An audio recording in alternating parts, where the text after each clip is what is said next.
Olá, meus queridos e minhas queridas, companheiros de jornada, irmãos no caminho.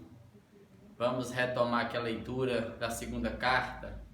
Agora eu quero ler com vocês o capítulo 2. Nós terminamos o capítulo 1 e eu quero agora ler com vocês o capítulo 2. E tem muita coisa boa, então convida aí a sua família, reúna a sua casa para ler a palavra comigo, para juntos crescermos no conhecimento de Jesus. Paulo continua dizendo assim, isto deliberei por mim mesmo, ou seja, resolveu no coração, é algo resoluto, não tinha dúvida, estava definido no coração dele. Não voltar a encontrar-me convosco em tristeza. E por que isso? Porque a igreja tinha ficado entristecida em função da carta de Paulo. E aqui antes dessa segunda carta, possivelmente teve uma terceira carta aqui, que Paulo tratou algumas questões e machucou, e alguns irmãos se sentiam feridos, entristecidos. E alguns dizem que muitos irmãos foram disciplinados de forma injusta e austera demais, para além daquilo que é determinado conforme o Evangelho de Jesus, entristecendo o coração de muitos, inclusive conforme alguns também dizem que aqui está aquele cara lá da primeira carta, no capítulo 5, onde ele manda entregar o corpo do cara a Satanás para que a vida, a alma seja salva no dia do Senhor, né? Em função do pecado cometido no ambiente da igreja, né? Então Paulo decide não visitá-los mais e estar com eles em tristeza, em dor. Porque Paulo vai dizer assim, porque se eu vos entristeço, lupeo, né, lupeo no grego, é causar tristeza, né, na alma da pessoa, quem me alegrará, senão aquele que está entristecido por mim mesmo? Então, se eu entristeço vocês, acho vocês tristes, quem vai me alegrar? A minha alegria seria vocês, mas como vocês vão me alegrar estando triste? Então, Paulo decidiu não vê-los dessa forma. E isto escrevi para que, quando eu for ter com vocês, não tenha tristeza da parte daqueles que deveriam alegrar-me, confiando em todos vós de que minha alegria é também a vossa. Porque no meio de muitos sofrimentos e angústias de coração, então você percebe que a palavra sofrimento aqui não tem a ver com a fisicalidade, não. Feridas, doenças na carne, não. Está falando de alma, é de dor causada na alma da pessoa, né? Que gera esses momentos de tristeza, e se a gente não abrir os olhos rapidamente, a gente entra em estado de depressão, vai para um vale, depressão, tá bom? Não tenha tristeza da parte, porque no meio de muitos sofrimentos e angústias de coração vos escrevi, com muitas lágrimas, não para que ficasseis entristecidos, mas para que conhecesseis o amor que vos consagro em grande medida. Então o apóstolo Paulo, que os amava muito e que os amava muito naquele momento, está escrevendo nesse tom de um pai que quer ver os filhos alegres e não quer chegar lá e vê-los tristes. Quer que eles se corrijam, sejam amorosos também e aguardem pela vinda de Paulo. Ora, se alguém causou tristeza, e aí ele está falando de alguém que foi no contexto de igreja disciplinada. Eu vou pensar aqui com você, pode ser qualquer um outro caso, de alguém que fez um mal dentro da igreja, ele foi tratado, ele foi disciplinado, mas essa disciplina foi para além, machucou, feriu, e não houve acompanhamento, e não houve restauração, e deixou uma pessoa à margem, arrependida, sem ser readmitida, sem ser integrada ao convívio social e congregacional. Então, se alguém causou tristeza em função de algum pecado, não fez apenas a mim, Paulo, que em espírito pedi a vocês que não deixassem o pecado como fermento crescer no meio de vocês, mas para que eu não seja demasiadamente áspero, duro, digo que em parte a todos vós. Então quem errou aí, não errou e fez mal somente a mim, não. Ele fez mal para todo um contexto. Ou seja, o pecado que a gente comete num ambiente de gente, de congregação, não afeta só a gente. As consequências atingem a todos. É por isso que tem que ser tratado, tem que ser colocado, mas tudo com amor. Então Paulo diz assim no verso 6, basta-lhe a punição da maioria. Já basta a punição. Então essa punição não pode ser além da medida. Não pode. De modo que deveis, pelo contrário, ao invés de deixar o cara, a pessoa jogada, rejeitada, marginalizada, sofrendo angústias, dores, tristezas, pelo contrário, vocês devem perdoar-lhe e confortá-lo, consolá-lo, para que não seja o mesmo consumido por excessiva tristeza, para que essa pessoa não caia em depressão. E essa tristeza gera no coração dele outros sentimentos, de ódio, de amargura, de vingança. Não, vai lá, acolhe essa pessoa e traz de volta para o seio da igreja para ser amado e cuidado. Pelo que, verso 8, vos rogo que confirmeis para com ele o vosso amor. Vai lá e demonstre o amor para com ele. E foi por isso também que vos escrevi. Está vendo? Para ter prova de que em tudo sois obedientes. Então é por isso que alguns dizem, conforme o verso 2, conforme o verso 9 e outros textos na frente, que antes dessa carta teve uma outra que Deus não quis que estivesse aqui conosco nesse momento. Tá bom? Verso 10. A quem perdoais alguma coisa, também eu perdoo. Se vocês se perdoarem quem quer que seja aí, conforme o Espírito do Evangelho, eu daqui, Paulo em Espírito, também estou perdoando. Porque, de fato, o que tenho perdoado, se alguma coisa tenho perdoado, por causa de vós, o fiz na presença de Cristo. Então, a gente tem essa autoridade em Cristo. Quando a gente perdoa, há perdão. Quando a gente retém perdão, o perdão é retido e pessoas são feridas e machucadas, Para que Satanás não alcance vantagem sobre nós, pois não lhe ignoramos os desígnios. E aqui eu quero fazer um adendo muito importante para mim e para você, porque a gente não pode ignorar os desígnios de Satanás. Ele existe, sabe que existe e tem objetivos definidos. Ele é um ser. E esse inimigo, Satanás, o diabo, o adversário, ele trabalha alimentando as nossas produções. Então, se o seu coração, o coração dos irmãos está cheio de ódio, de amargura, ele vai se alimentando disso e vai dividindo. Se existem pessoas feridas, não perdoadas, excessivamente punidas, quem está alimentando dessas produções malignas que estão brotando de vocês para com os irmãos? É o diabo. Então ele pega tudo aquilo, sofistica e joga sobre vocês de novo, distanciando, dividindo, separando, quebrando vínculos, relacionamentos, causando desânimo, tristezas, dores no conceito de igreja, também em casa, em qualquer lugar. Então, por favor, amados, não deixe o coração acumular de desejos, de sentimentos malignos, que não alimenta o evangelho, alimenta o diabo. Então, o diabo, como diz o autor lá, Pedro, parece, ele diz que o diabo, o nosso adversário, ele anda ao nosso derredor, buscando oportunidade para tragar.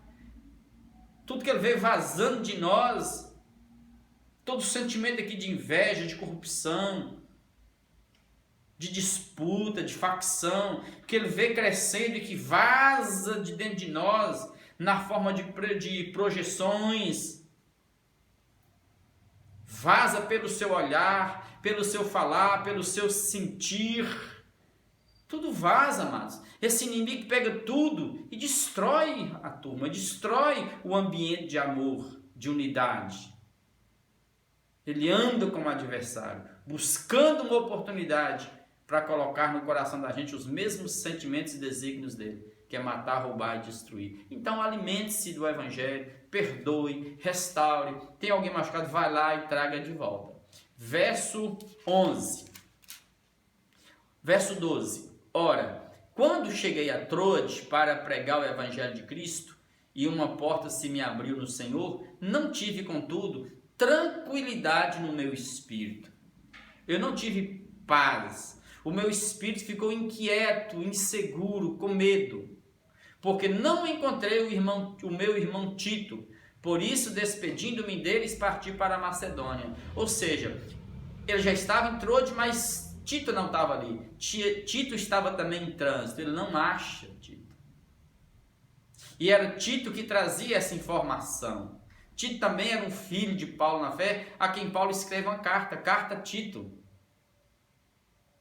E então Paulo está falando assim, quando eu cheguei em Troade, norte de Éfeso, na Ásia, cidade importante, litoral do Mar Egeu, tá vendo? Quando eu cheguei ali, eu não tive paz, porque eu queria notícia de vocês, mas Tito já não estava. Então Paulo não ficou muito tempo. E aqui foi em Troade que ele, conforme Atos, ele teve a visão desse irmão macedônio, dizendo, passa aqui a nós. E ele então diz que ele ruma para a Macedônia, ele vai para a Macedônia e lá ele chega e encontra tudo. Aí, tá vendo? Olha como que uma pessoa, a notícia faz bem para uma alma.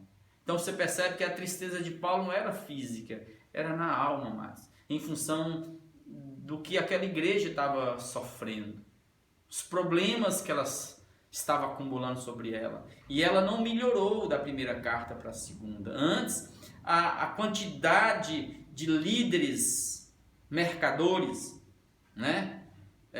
Paulo vai usar a mesma palavra aqui, mercadores, aqueles que comercializam. Era a mesma palavra que Platão usava para falar dos falsos filósofos que mercadejavam, que fraudulava a verdadeira filosofia da época.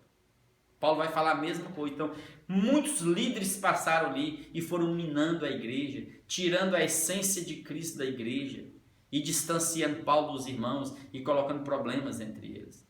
Um líder ruim, mata uma igreja. Os caras têm cara de ovelha, mas são lobos do lado de dentro. Visam interesses, lucros. Queria tirar dos irmãos ali em Corinto as ofertas e o carinho para eles, o respeito a eles, defraudando Paulo. Diz o texto assim. Aí, verso 14, Paulo diz assim, graças porém a Deus, que em Cristo sempre nos conduz em triunfo. Tá vendo? Deus sempre nos conduz em triunfo, seja ficando em Troade, seja indo para Macedônia, seja pregando com dor, seja pregando com tristeza. A palavra é a palavra, ela sempre produz alguma coisa. E por meio de nós, manifesta em todo lugar a fragrância do seu conhecimento. Porque nós somos para com Deus o bom perfume, aroma. O texto grego que dá a ideia de algo que é bom e que é perfume. Tanto nos que são salvos como nos que se perdem. Ou seja, amados, a gente pensa muito, nós ficamos muito curiosos com relação ao futuro, nós ficamos muito curiosos por saber o que é vontade de Deus, de forma que se eu tiver 2 empregos aqui, A e B, eu fico o tempo todo, Deus me revela, Deus me mostra, vou num profeta, vou no outro. Quem é supersticioso demais, vai em um, dá a mão, faz um trabalho. Todo mundo quer saber essas coisas. Para Paulo isso aqui não tem significado.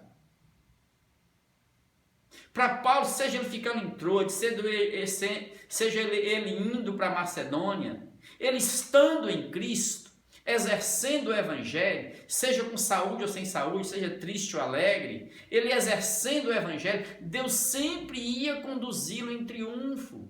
Então, ainda que nesse momento você tomou uma decisão que, entre aspas, não é boa, você pode ter certeza, se ali você viveu o evangelho, Deus vai te honrar e te engrandecer ali. E se essa decisão, entre aspas, não foi boa e você percebeu, não tem problema, serviu de aprendizado, você volta e reconstrói. Segue a vida. O que eu não posso é ficar fazendo da vida essa loucura, essa neuro, por saber a todo instante, Deus, eu vou ou não vou? Eu como isso ou não como? Eu visto isso ou não visto aquilo? Não, gente, faça. Nesse sentido, tudo é vontade de Deus e ao mesmo tempo nada é vontade de Deus. Então não fica preocupado com essas coisas não. Apenas onde você for, para onde você for, ande com Jesus, conforme o Evangelho, Deus vai te honrar. Onde você for, você vai ser esse bom perfume de Cristo exalado de você. E aqui eu quero fazer mais um adendo, uma colocação que eu acho que é importante para nós, com relação a essa questão da vontade de Deus, vontade de Deus. No nosso mundo, no mundo da religião, o povo fica sempre falando assim, não existe acaso, não existe coincidência, existe cristocidência. Amados, vamos parar com isso. Todo acaso, tudo que eu e você chamamos de acaso, um raio caindo, isso acontecendo, todo acaso acontece em Deus. Não tem nada no chão da terra acontecendo fora de Deus, não, seja para o bem, seja para o mal. Então o segredo aqui não é saber se isso é vontade de Deus ou isso não é vontade de Deus. A questão aqui é o seguinte: onde você for, o que você estiver fazendo, faça em amor. Porque quando Paulo está falando do bom perfume de Cristo, Paulo está trazendo à memória aqui, para você ter uma ideia, o que é esse perfume de Cristo? Que eu vou para um lugar e passo ali, exalo o bom perfume de Cristo. Quem respira e crê em Jesus, ele está sendo salvo, é cheio de vida para a vida. Mas onde eu passo e respiro o bom perfume de Cristo e as pessoas não querem, cospe, pisam em Jesus, humilham, deliberam não crer, esse cheiro que está vazando de mim, esse cheiro de Jesus está vazando de mim, para eles é morte para morte. É o que Paulo vai dizer aqui agora.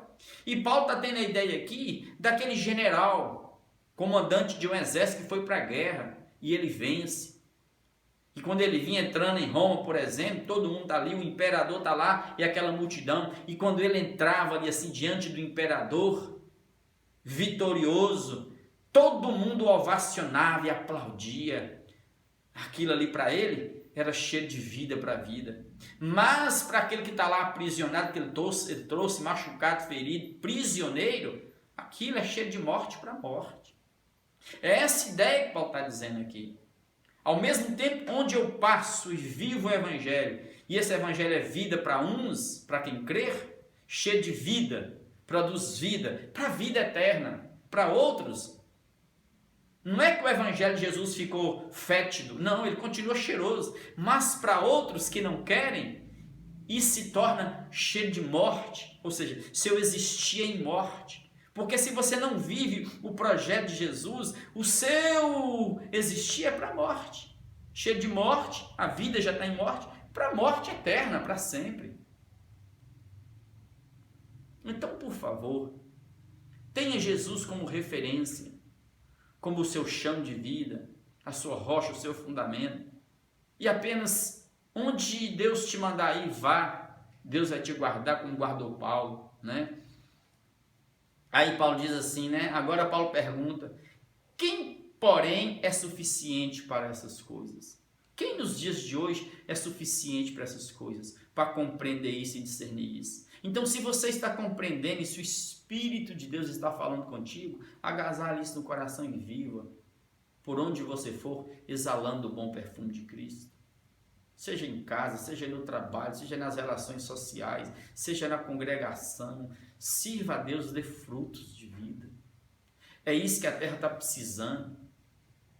E cada momento de crise que nós vivemos na terra é mais uma oportunidade que Deus está nos dando, não de piorarmos, não, mas é de melhorarmos como gente, de sermos pessoas melhores, seres mais amáveis, mais dóceis, mais longânimos, mais misericordiosos, mais verdadeiros, mais justos, mais cheias de Deus.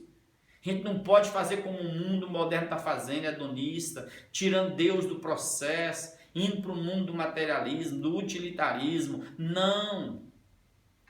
Após a sepultura, tem vida. Pode ter certeza disso. Hoje não dá não, mas depois eu vou contar a filosofia que Jacques Lacan usava no século XX para trabalhar, né, na psicanálise. Ele era um psicanalista, esse tipo de gente libertino, perversa, que vivia a vida como se Deus não existisse. Ele fala: olha, se eu fosse vocês, eu ia para a teoria de Pascal. E ele vai mostrar que o existir é uma questão, com relação a Deus, é uma questão de probabilidade, é uma aposta. E eu quero contar isso depois para vocês, mas não agora porque não dá tempo. Quer ver mais? Aí Paulo diz no verso 17, porque nós não estamos como tantos outros.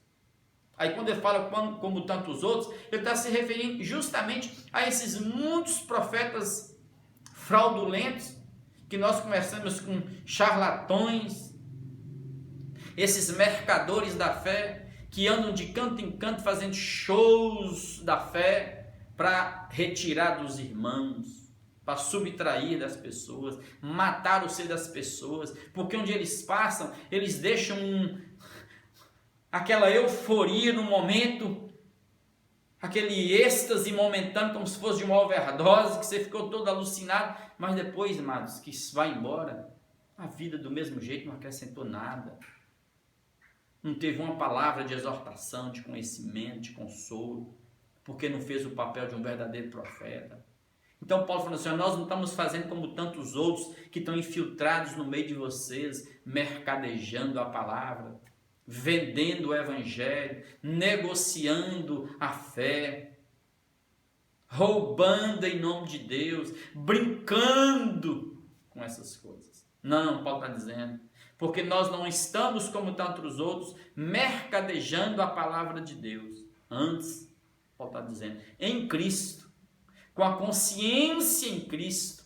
Quando ele fala em Cristo, é porque tudo que ele está fazendo é conforme Jesus. É porque ele está unido com Cristo. E ele ganhou a mente de Cristo. E ele agora é um homem pneumaticose espiritual. Ele está vivendo em Cristo. Em Cristo é que falamos na presença de Deus. Porque só na presença de Deus, acima de tudo na presença de Deus. Mas quando eu estou aqui pregando nesse instante, lendo, eu estou fazendo isso em Deus, com a minha consciência em Cristo. E eu sei que nesse instante tem uma plateia espiritual toda me assistindo. É como se eu estivesse aqui agora num palco, e milhões e milhões e milhões de anjos, de demônios me assistindo. Então nesse instante eu tenho que prostrar-me a minha consciência em Cristo e não dizer nada além daquilo que Cristo quer que eu diga. Daí eu saio daqui pacificado e sei que semeei a boa semente e sei que Cristo cumprirá aquilo que lhe apraz no poder do Espírito que em nós opera, no qual nós fomos selados, conforme Paulo disse no primeiro capítulo. É em que falamos na presença de Deus com sinceridade, tá vendo? Sem cera, sem máscara, como eu disse ontem.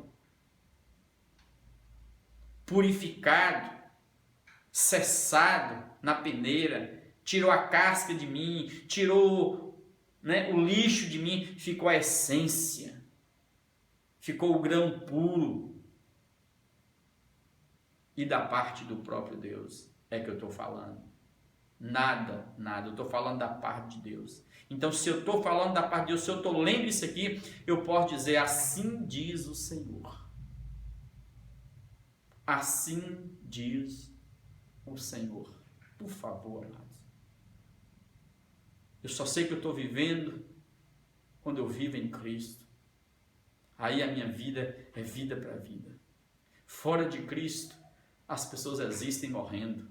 É morte para morte. E qualquer profecia que não carregue o testemunho de Jesus. Então fuja demais desse assim diz o Senhor, e a pessoa começa a falar qualquer coisa que não tem nada a ver com Jesus. Eu te convido nesse instante para nós orarmos. E eu queria que você aquietasse seu coração, acertasse sua vida de Deus. E dá tempo. Deixe que o cheiro de Cristo, o perfume de Cristo exale de você em direção aos seus, para que a gente melhore, tá vendo? Melhorando o meu coração, exalando o bom perfume de Cristo, o mundo melhora do lado de fora. Mas primeiro tem que melhorar do lado de dentro. Se entregue a Jesus aí. Creia nele. Peça perdão. Libere perdão. Peça a Deus para encher sua casa de vida, de amor, de graça nesse instante. Vamos orar. Vamos fazer um momento de oração. Ore por aqueles que perderam seus entes queridos hoje, mais uma vez. Mais um dia de mortes. E pessoas queridas pertinho de mim perderam familiares nesse dia. E eu quero orar com você por esses que estão de luto. E por aqueles que estão ainda tristes e deprimidos. Pessoas que nós sabemos que estão assim, nesse momento de pandemia, enclausurado, fechado.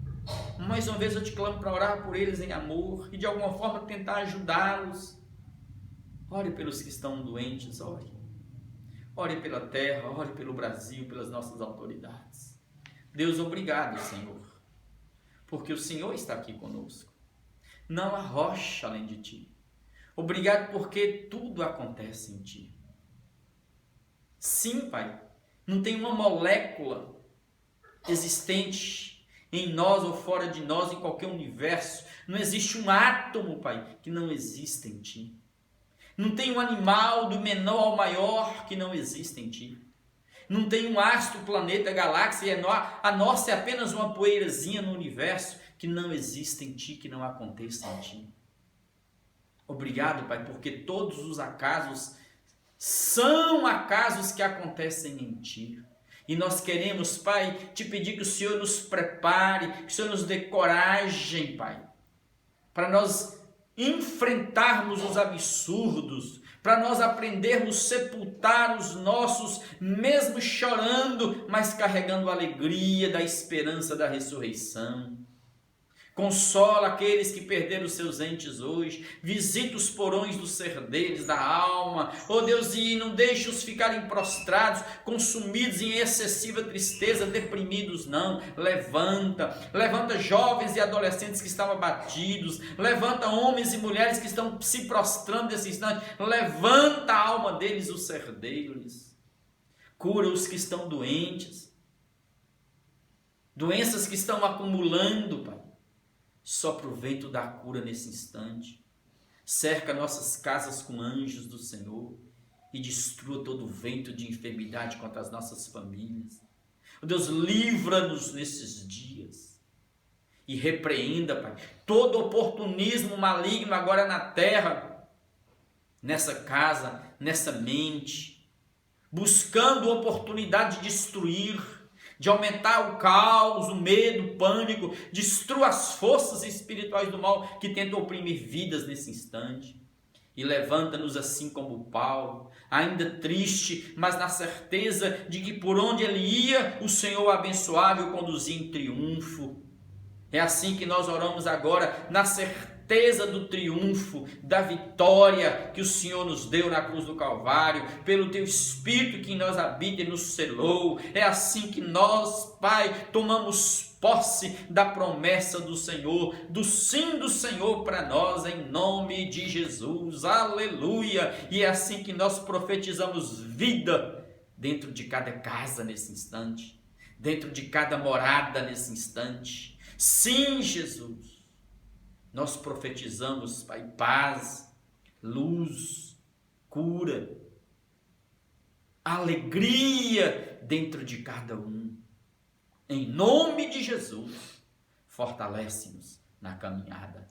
Amém, amém e amém.